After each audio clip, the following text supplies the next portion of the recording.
لا حول ولا قوة إلا بالله العلی العظیم اعوذ باللہ من الشیطان الرجیم بسم اللہ الرحمن الرحیم۔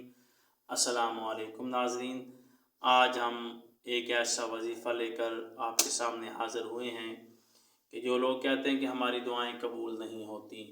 دعا تو اللہ ہر حال میں قبول کرتا ہے، کسی کی دیر میں اور کسی کی جلدی میں۔